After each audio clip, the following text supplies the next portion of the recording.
Thanks for listening to the Scottish Housing Podcast.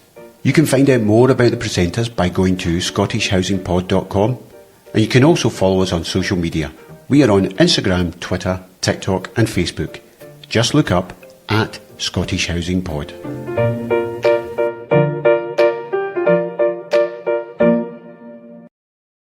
The Scottish Housing Podcast is brought to you in partnership with Indigo Square, 2010 Consultancy, and the Right Business Centre. Hello and welcome to the first ever episode of the Scottish Housing Podcast. I'm Brian Gilmour. And I'm Stephen Purcell. So it's another podcast about housing in Scotland, but we don't want it to be just a housing podcast. We want this to be a wee bit different. So we are going to do things a bit differently. It's not just going to be a podcast. There's lots of podcasts out there that specialise in being podcasts for property developers and people who want to make money from it, or they specialise in being the podcast of the housing sector, the social housing sector, or industry specific. So what we'll be looking to do is sort of widen that out and try and really cover everything from somebody who's going to give us the history of social housing in Scotland right away through to a first-time buyer's crash course in how you buy a property. Yeah, and this is what's going to make it very interesting. And it's not going to be specific to one part of the industry or one element of property or housing. And from my perspective, coming from the background that I do and the interest I have in how housing can be a catalyst for creating wider things like cohesive neighbourhoods and places that it's not just for living, but a nice place to work and play and enjoy yourself, and to meet other people. And not just driven by the private sector, but the role that affordable housing and that social housing can play in a much more positive way than sometimes is perceived. So I think the good thing is that we're both coming from different perspectives. If you don't know Brian, he's one of these really capitalist landlords. And my background's a wee bit different. But actually, the more we've got to know each other over the years, we've found that despite our different backgrounds and perspective, the kind of things that we want to see happening in Scotland, in particular in housing, are actually very similar. They are, which I think would be useful then if we introduce ourselves. So as you said, I'm the greedy capitalist private sector side of this podcast. So I'm Brian Gilmour. I've worked in property. I first worked in property. Wasn't really working in property. It was working in the civil service in 1989-90 at a place called the Registers of Scotland, which is where all heritable property transactions are recorded, books, handwritten ink, and going back centuries, in fact. So, for example, Edinburgh Castle is recorded as being owned by the King. It would have, when I was there, it was being owned by the Queen. So that's how far back and how detailed. So I worked there, decided that wasn't for me, went back to university, got my law qualifications, and then went to work in a state agency. So the bulk of my experience thereafter has been in residential property. I worked pretty much 15 years in residential estate agency and in sales. I started in the mid-90s when the market wasn't great and it was an uneven market. Things, you would sell a house for, in those days, a house that would nowadays be about 300-400 grand. You'd sell it for 70 grand. The next week you'd sell one round the corner for 90 grand and then the next week you'd sell one again for 70 grand. It was a really difficult time in the housing market. We'd had that crash in 1992. And again, that's one of the things you just touched on there that I think I want us that we'll be covering in this type of thing, is to try and feed into how other things in the economy impact the housing market. In the last 10 years, I've been running my own businesses, did a business where we were working with housing associations, and that was interesting.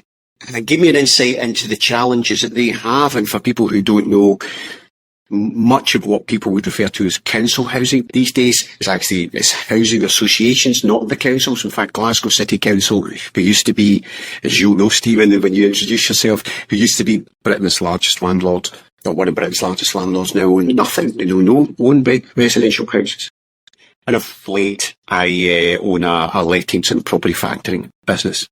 Also, people might recognise me. I'm on Radio Scotland on the Kay Adams programme. Been doing that for about 6-7 years now. Every second Tuesday, taking people's calls and texts and queries in about the property market. And that actually was one of the inspirations for wanting to do this. Because the amount of times I find myself when somebody asks a question on there, referencing back to, somebody who's looking to retire, they've paid off their mortgage, they've got equity in their house. What do we do next? The amount of times I'll say, well, this all stems back to May 1979 when Margaret Thatcher won the election and brought in right to buy, and you find yourself referencing points like that in the back, or very often I'll find myself referencing the economic crash of 2008 and how that has had a feed-on impact into the housing market. So a lot of what has inspired me to want to do this podcast and make it different is that when you reference those things, it's so that people can go to, we'll have interviewed someone, and people can go to and go, I now know what they're talking about when we do the first-time buyer guide. I now know what they're talking about when they say about how the wider economy and inflation has an impact on what a first-time buyer can afford. So that's me. That's my history. Principally private sector, touched on public sector. So, Stephen, tell us a bit about yourself. Yeah, so Stephen Purcell, and some older listeners may remember that I had for almost 2 decades a significant elected political career in the city of Glasgow, representing the Labour Party, so coming from a centre-left Social Democrat position, and during that time I also held a number of significant senior posts in both the UK and Scottish Labour Party, so a political animal for 2 decades across the city of Glasgow, and at the end of that career was the leader of the Labour group, leader of the City Council, and during that time very associated with big housing projects and big developments in the city. So housing has been both in because we all live in a house, and we all live in some form of housing neighbourhood, but then as part of my political career, housing has been a big part of that. We oversaw, you touched on it, during my time, the transfer of all of the city council housing stock to the Glasgow Housing Association, as it was then part of the bigger Wheatley group now, and also was in office during the catalyst for a whole number of private sector regeneration housing projects. And again, older listeners that know Glasgow well will clearly reflect on how changed the city it has become over the recent decades in terms of the mix of housing, the type of housing, and the demands and the growths of certain sectors, which we'll touch on as these podcasts develop. So housing and these things have been a big part of my past career, and indeed the career I lead and have done for the last 40 years, which is a private sector consultant, advising on housing and on planning, related property and land and public policy issues to a number of private sector interests in housing in all of the sectors, but also to some in the social and affordable housing sector. So a real mix. So been asked to think about launching this podcast to you, Brian. It just was, in terms of my own background, both in my previous career and what I do today as a consultant, was a no-brainer. I'm really quite excited about the issues we'll explore. Whether anybody else will find our musings of interest, there'll be another kettle of bananas. But I'm very saying just you talking away there, just giving me a question. I know this is supposed to be us doing an introductions to who we are, but just give me I remember once when I worked in a state agency, and you touched on at the beginning that although I principally private sector, you principally being public sector, as we've known each other through the years, we share mutual desires about housing and understanding about housing, about how housing connects to every part of people's lives. But it reminded me, I remember once speaking to journalist who wrote for Herald, well-known Irish-born journalist in Scotland, who, I remember once speaking to him about it, and he said, editors will never get housing onto the front pages. it's not a news story that makes people buy games. And I'm just wondering, as a politician, you know that housing matters immensely. It's so important to the social fabric. But at the same time, as a politician, you have to be driven by the news agenda and what makes an impact. And you'll get people to move with you if they themselves are going to get the reflected glory from it. If this journalist, I'll call him Jenny for the purposes, was right and shouldn't get, and the housing wasn't then a news story, did you find it difficult to move forward with housing related stuff when you were at the city?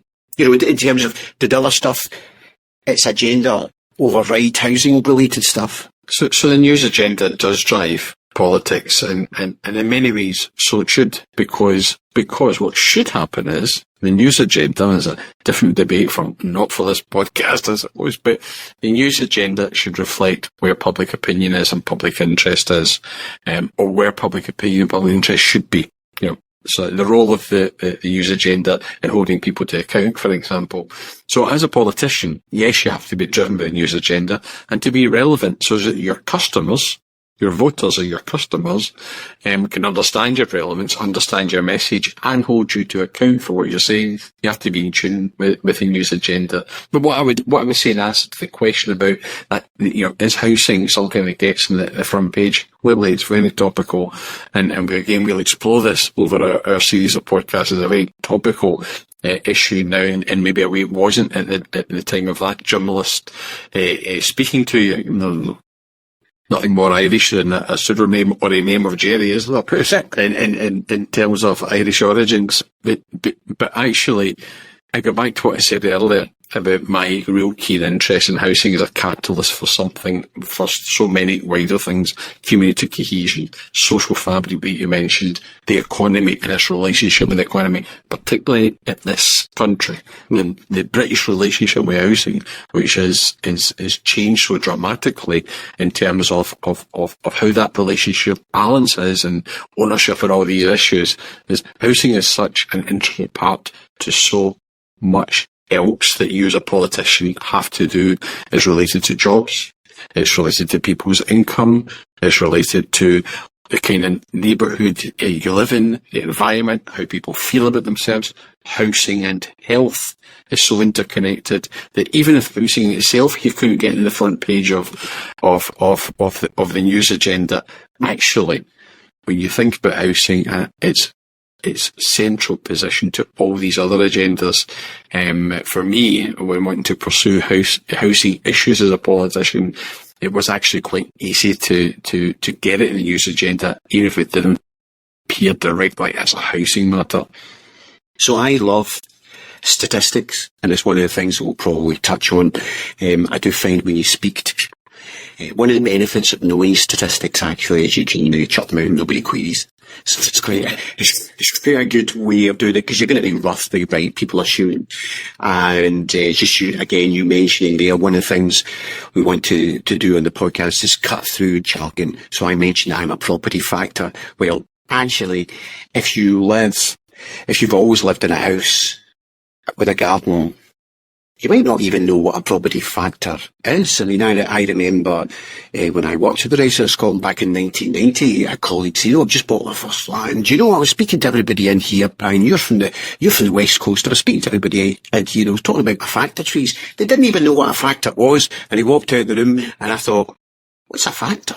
So one of the things, for those listening, that's someone who looks after the communal areas of developments and buildings. So one of the things we want to do is try and cut through the jargon so that it's not all technical chat about it.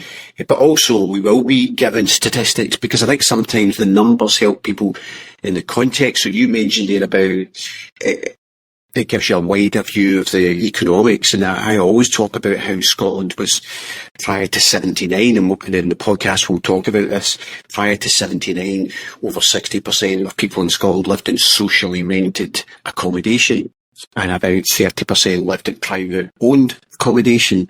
Here we are today, in 2024, at roughly 60% live in private owned accommodation.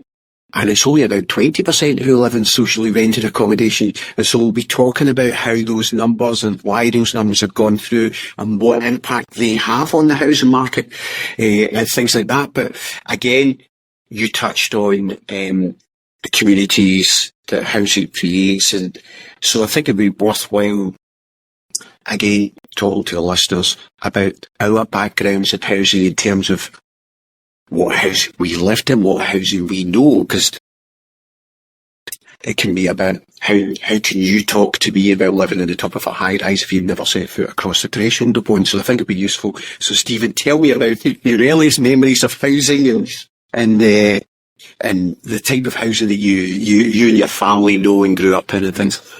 So I was born and brought up in Yoker,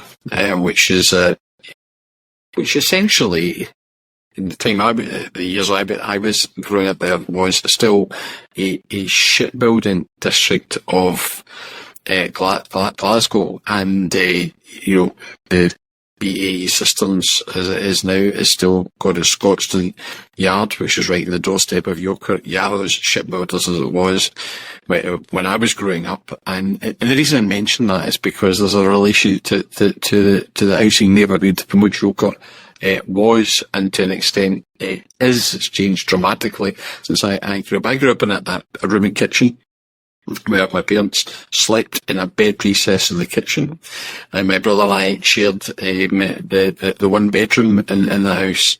We need to give some context. You're not 100. This is not a million years ago. No, this is the 70s and the 80s. Uh-huh. Yeah, and in fact, that's the house I stayed in until I chose to move out, because I could when I was 18. I was also in position to buy my first flat when I was 18, sign my first mortgage application on my 18th birthday. So I wanted to have my own flat, but we lived in a community that was, what I said earlier about a catalyst for cohesive neighbourhoods. Actually, Yoker was, and the reason it was there was a mix of tenure of housing. We thought we were posh because my parents owned their own house, lived in a room and kitchen tenement, they owned it. Across the road was social rented housing, and in other parts of the neighbourhood as well. Mainly, over the years from being a child into my teenage years, that housing stock became managed by a local community-based housing association. And I will return to these issues in future podcasts. I put that marker down there because I'm a great champion of community-based housing associations. I think they contribute, I like the neighbourhood I grew up in, to a cohesive neighbourhood. Small is beautiful. A theme I will recur to later point. The other reason it was a cohesive neighbourhood was because we'd had a big employer on our doorstep. And as a result of a big employer and a mix of housing and a mix of incomes, people with a mix of backgrounds, with good local shops, local pubs for people to enjoy themselves in, bowling club, other leisure facilities in our neighbourhood. And I'm a great believer, the older I get, that nothing's actually new in life. Yes, the technology we use has got advanced and all of the rest of it, but concepts are nothing new. And today the buzzword around placemaking and community development and 20-minute neighbourhoods, I think we will return to over our podcast without. Actually, they're not new. They used to exist. And they still exist, of course, but in the neighbourhood I grew up in, we lived in a 20-minute neighbourhood. You didn't need to leave Yoker really for much. Same about the football, if you weren't content with supporting, as many of us were, down at Yoker athletic games, but you wanted something a bit bigger, or the team you were identifying with in Glasgow, or whatever, family visiting. So your family lived nearby when I grew up as well, and that's something that's changed as well. But hey, we're all being told we should go back to 20-minute neighbourhoods. Well, we're told they're new, but actually it's the current buzz around future housing development, community development, isn't my view. Take us back to what I grew up in. It's funny you say that, because I was reading when I saw stuff about 20-minute neighbourhoods, and you're reading it thinking, but this is just a neighbourhood. You've given it a buzzword, but it's what I would think of as an old-fashioned neighbourhood. Yeah, but one of the reasons that 20-minute neighbourhoods are being promoted is because we've all got to think differently about climate change and sustainability. And what 20 Minute Neighbourhoods do is give an opportunity to create placemaking, another buzzword, areas and neighbourhoods in which people don't have to leave as often, don't have to use the private car, and the like. And again, if we're thinking about where housing development is going, something we'll return to as well over the podcasts, I'm often saying to clients I work with in the housing sector and the private sector, you know, you guys and girls and everybody else involved in it are potentially at the catalyst for the sustainable neighbourhoods. Housing is a central part of how you create a different way of living in a more sustainable way, and are the catalyst for the green and blue infrastructure that we need in these neighbourhoods as well. So these are the bits that are different from the 20 Minute Neighbours of the past, because infrastructure, technology's changed. But it's, you know, I think although we're going through a difficult economic time, again, something we'll return to, but it actually is, if you're involved in housing, as a professional capacity, public or private sector is now, for me, I think you're right at the heart of something that's going to be very exciting over the years to come. I mean, I grew up in a different environment, which again, people listening to this will be aware of what they used to do about local shops. I grew up in a very suburban area. I was very fortunate. My dad worked really hard. We lived in a nice suburban bed. Giffnock, people who know Glasgow, south side of Glasgow.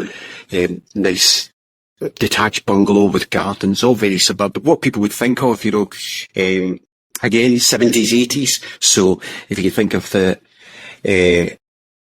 Monkeys song about suburbia, that's pretty much people out cutting the grass on a Sunday, that type of thing. And gives you a certain outlook in life as to the way people are going to live and be very different. My relatives all came from the northwest of England, a town called Whitehaven. We used to joke when we used to go down to see them once every couple of months, that it was like, obviously Doctor Who was really big at the time. We used to joke it was like going back in time in Doctor Who's TARDIS when we went down to Whitehaven, because that was still a bit of a land that time forgot. It was one of the first places that lost its coal mines in the sort of early 70s. And, I mean, Whitehaven used to be, its claim to fame, it was the only place in Britain attacked during the American War of Independence there, because it was the biggest port in the UK at the time, and they hired a French ship which came up and fired shells up to Whitehaven. But the point being, it was a place it was one of those first types of places where industry was forgetting. I've got a mate who lives in Hull who often talks about people go down to Yorkshire, to the Yorkshire Dales, and they never just go over the brow of the hill, and Hull can be a bit left behind.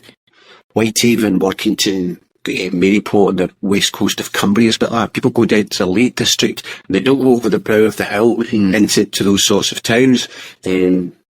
So they were a wee bit different. All my relatives lived in ex-local authority properties, cousins who, you know, they were, you know, miners, terraced cottages. And then both my grandparents had outside toilets. One was more outside than the other. The other one was a wee bit outside. One was a wee bit outside, the other was quite a bit outside. But, you know, and they used to have that greaseproof paper toilet. You would hold it all in the middle of winter because you didn't want to go in the toilet. So it was that very different world. I vaguely remember her house got bulldozed about 76, 77, and she got brand new. One of my cousins, to give you an idea of the time, said one of my cousins, the street they lived in was called Jubilee Close because it was for the Silver Jubilee, and it was they were just overwhelmed. My uncle got this brand new house, my gran got this brand new house. There were quite a few at that time.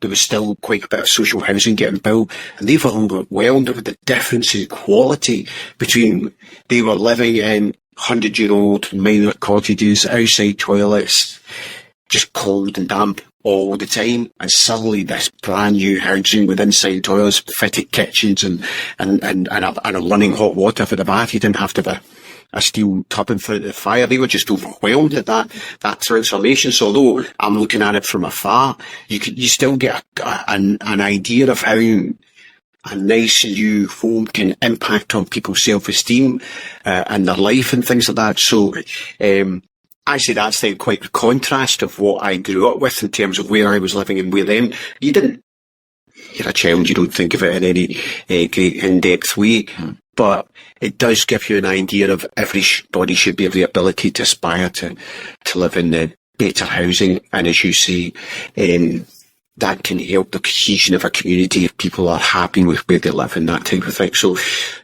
that's our background. That's where we are. These are the types of topics that we are going to be talking about. You'll be able to pick this podcast up on all the places where people can get podcasts. Hoping to tap into Stephen's fantastic contact book to get some really, really good, useful, influential guests. We'll be talking about what's going on in the news at the time. Might just be Stephen and I, just talking about what's going on in the news as well as the guests. So we're hoping that you will find this interesting. The first 3 guests that we've got lined up, I think, will be really relevant to what's going on in the housing market just now. Hopefully more and more people will join us, and you might be listening to this and we've already been running 4 or 5, 10 podcasts or whatever, and you're going back to the start to listen to them. So hopefully this gives you an insight as to what we're going to be doing. There'll be more along soon. We're hoping to have them out once a week. So this is me, Brian Gilmour. This is Stephen Purcell. And we are saying thanks very much for listening. Thanks for listening to the Scottish Housing Podcast with Stephen Purcell and me, Brian Gilmour. To ensure you don't miss an episode, please follow us and subscribe wherever you pick up your podcasts. To find out more about the presenters, go to scottishhousingpod.com, and to get all the latest information about forthcoming guests and new episodes, follow us on social media at Scottish Housing Pod.